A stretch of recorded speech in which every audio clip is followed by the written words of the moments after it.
சென்னை பூந்தமல்லியை அடுத்த வெள்ளவேடு அருகில் உள்ள பூவை ஜெகன்மூர்த்தியார் புரட்சி பாரதம் கட்சியின் தலைவரது வீட்டில் ஏராளமான போலீசார் குவிக்கப்பட்டுள்ளனர். இந்த தகவல் வெளியானவுடன் அப்பகுதி மக்கள் மற்றும் புரட்சி பாரதம் கட்சி தொண்டர்கள் ஏராளமானோர் அங்கு குவிந்துள்ளனர்.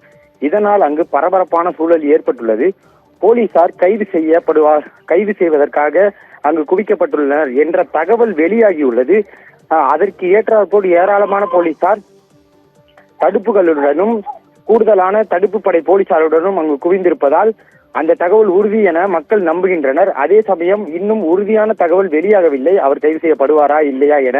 ஆனால் தற்போது விசாரணை மேற்கொள்ளப்படுகிறது அப்படி என்ற தகவல் மட்டும் வெளியாகி இருக்கிறது. இது ஏதோ ஒரு விவகாரத்தில் அவர் தலையிட்டு பேசி இரு தரப்பிற்கு இடையே சமாதானம் செய்ய முயற்சி செய்த ஒரு விவகாரம் தொடர்பாக இந்த விசாரணை நடைபெறுவதாக கூறப்படுகிறது. அதே சமயம் போலீசார் அதிகப்படியாக குவிக்கப்பட்டுள்ளதால் மக்கள் அங்கு மேலும் குவிந்து கொண்டே வருகின்றனர். குறிப்பாக அப்பகுதியில் புரட்சி பாரதம் கட்சியினருக்கு அதிகமான தொண்டர்கள் இருப்பதால் அவர்கள் அதிகப்படியாக குவிந்து வருவதால் கிட்டத்தட்ட பதட்டமான ஒரு சூழல் ஏற்பட்டுள்ளது. ஏனென்றால் ஒருவேளை புரட்சி பாரத கட்சி தலைவரான ஜெகன்மூர்த்தியார் கைது செய்யப்படும் பட்சத்தில் கலவரம் ஏதேனும் ஏற்படலாம், அல்லது போலீசார் அல்லது போலீஸ் வாகனங்களை மக்களோ அல்லது தொண்டர்களோ தாக்க முற்படலாம் என்பதால் இங்கு ஒரு பதட்டமான சூழல் இருக்கிறது.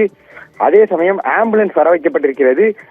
கைது செய்யப்படும் போது ஏதேனும் அவருக்கு உடல்நிலை சரியில்லாமல் ஆகலாம், அல்லது அவர் ஏதேனும் தற்காப்புக்காக முன்னெச்சரிக்கையாக ஒரு ஆம்புலன்ஸை வர வைத்துள்ளனர்.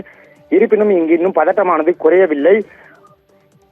மேலும் இவர் எதிர்த்தரப்பு அதிமுக கூட்டணியில் இருப்பதால் இந்த கைது நடவடிக்கையானது வேகம் எடுத்துள்ளது என்றும் அரசியல் சார்பான குற்றச்சாட்டுகளை அவரது கட்சியினர் வைத்து வருகின்றனர். இன்னும் சற்று நேரத்தில் போலீசார் தங்களது விசாரணையை முடித்து கைது செய்வார்களா அல்லது மேற்கொண்டு என்ன நடவடிக்கை எடுப்பார்கள். அதே சமயம்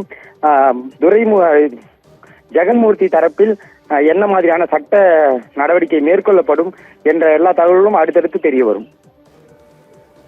விவரங்களுக்கு நன்றி சக்தி சரவணன்.